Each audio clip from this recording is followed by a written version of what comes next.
Hello everyone, आज से हम शुरू करने जा रहे हैं मोस्ट फेमस बुक जो हमें सिखाएगी किस तरह छोटी छोटी हैबिट से हम बड़े बड़े चेंजेस कर सकते हैं लाइफ में। इसको लिखने वाले जेम्स क्लियर हैं। इस बुक में बताया गया है कि आदतें कैसे बनती हैं, वो अच्छी हो या बुरी, एक छोटी सी शुरुआत से आदत बनना स्टार्ट हो जाती है। इस बुक को 20 चैप्टर में डिवाइड किया गया है और इसको 4 पार्ट में मैं अपलोड करूँगा। राइटर इस स्टोरी को स्टार्ट करते हैं अपने बचपन से। जब वो हाई स्कूल में होते हैं तो उनके किसी दोस्त ने ज़ोर से बल्ला घुमाया तो वो राइटर के मुंह पे लगा। राइटर का माथा खोपड़ी के अंदर घुस जाता है, दोनों आइस और सब हड्डियां टूट जाती हैं। जब आँख खुली तो कपड़ों पर लाल धब्बे और लोग मुझे बचाने को दौड़ रहे थे। बहुत ही सीरियसली इंजर्ड हो गया था। मुझे अंदाज़ा नहीं था कि मेरे साथ एक सेकंड में हुआ क्या। फ़ौरन मुझे हॉस्पिटल ले जाया गया। जब मुझे ले जाया जा रहा था तो नर्स ने मेरी करंट कंडीशन जानने के लिए मुझसे सवाल पूछे, जैसे यूएस का प्रेसिडेंट कौन है, करंट एयर कौन सा है।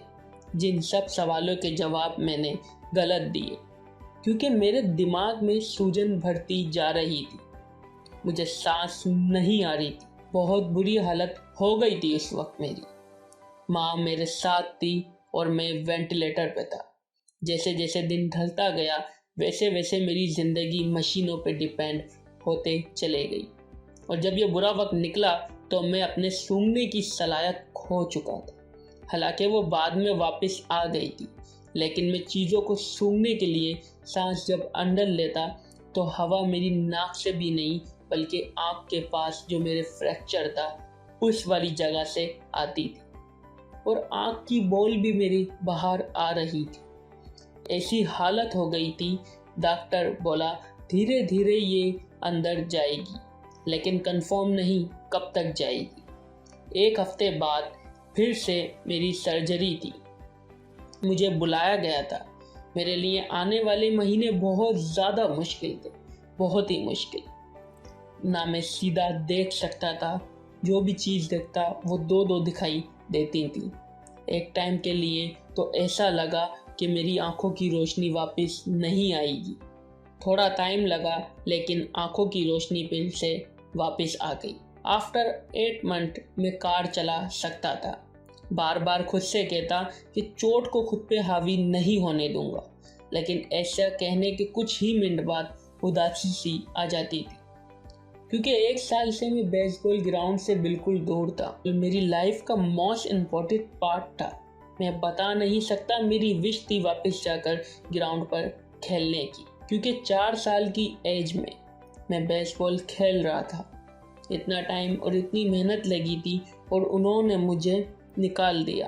बाहर निकल जाने के बाद घंटों रोता रहा अपनी गाड़ी में। इस चोट लगने के 1 साल बाद मुझे एहसास हुआ कि चीज़ें मुझे ही ठीक करनी पड़ेंगी, कोई दूसरा ठीक करने नहीं आएगा।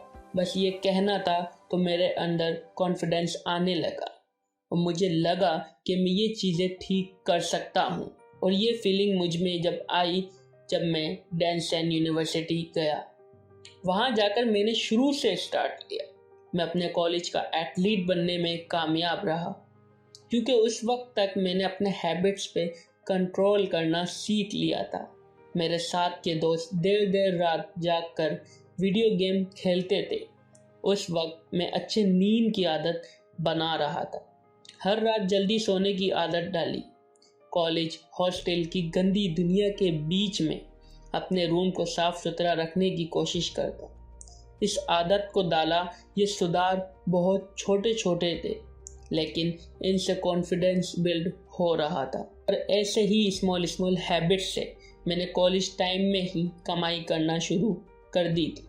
तो आदत एक डेली रूटीन होती है जिसे हमेशा किया जाता है। कई मामलों में तो खुद ही हो जाती है। यानी छोटी आदतों में चेंजेस करके न जाने कितने सेमेस्टर मैंने पास किए और अच्छे रिजल्ट पाए।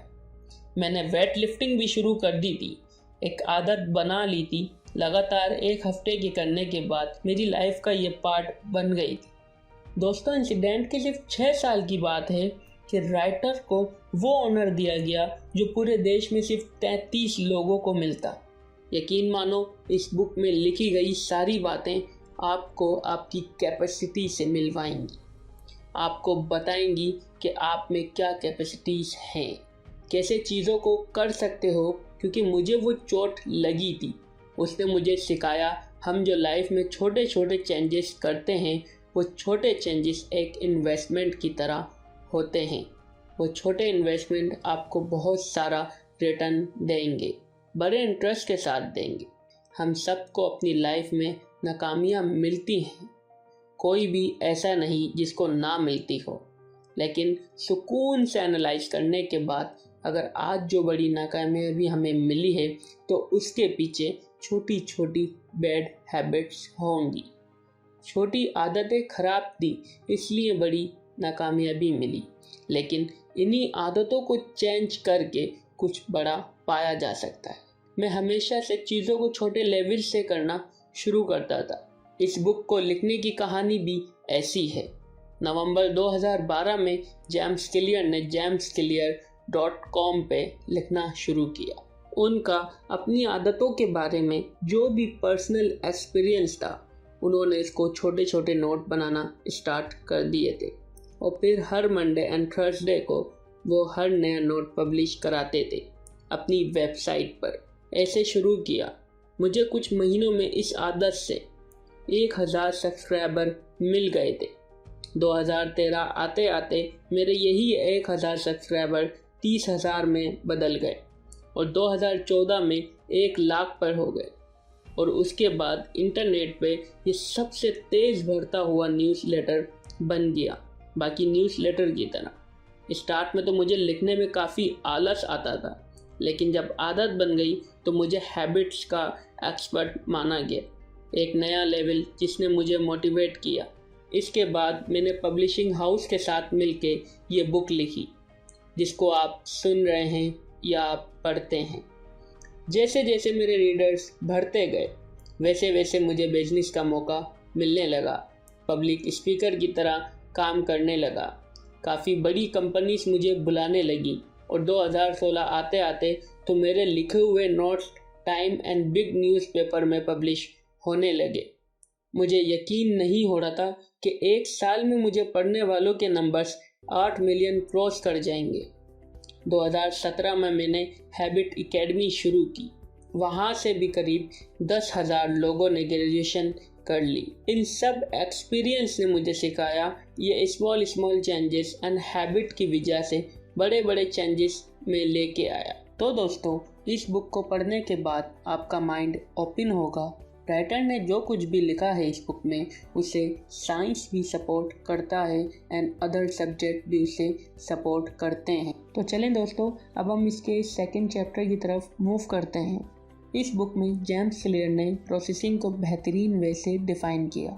प्रोसेसिंग के टाइम इंसान को क्यों पेशेंस रखना चाहिए।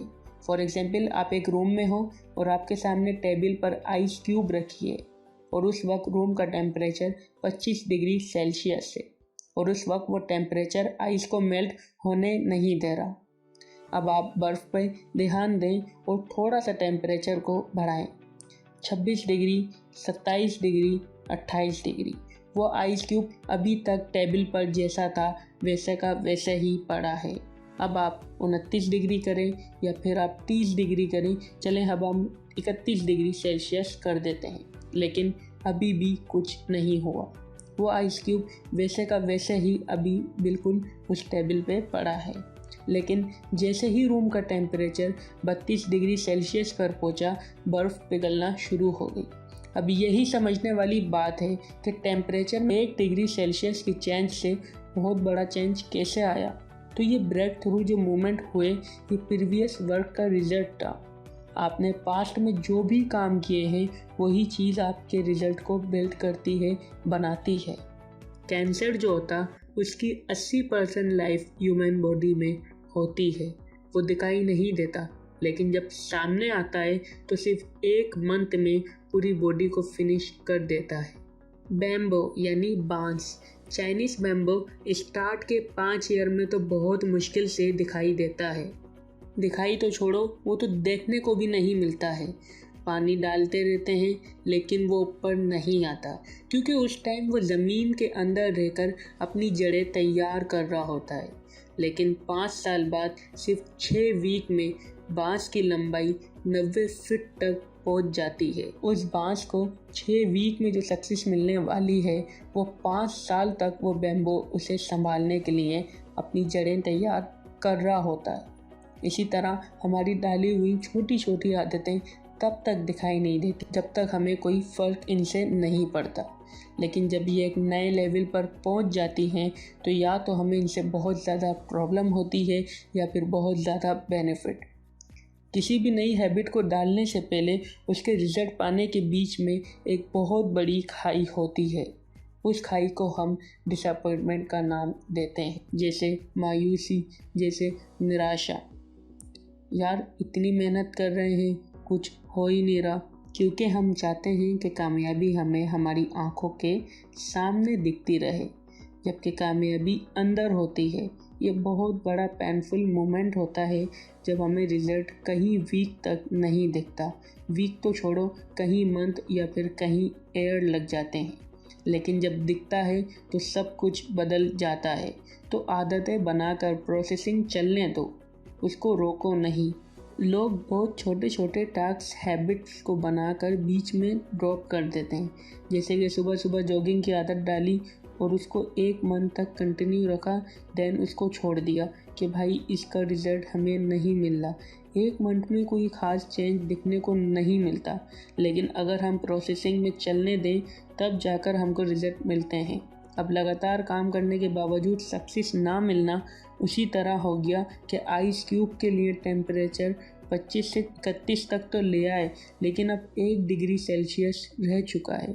अब आप बहुत से सोच रहे होंगे कि यार ये 25 से 31 तक जो हमारी मेहनत थी ये क्या बेकार थी।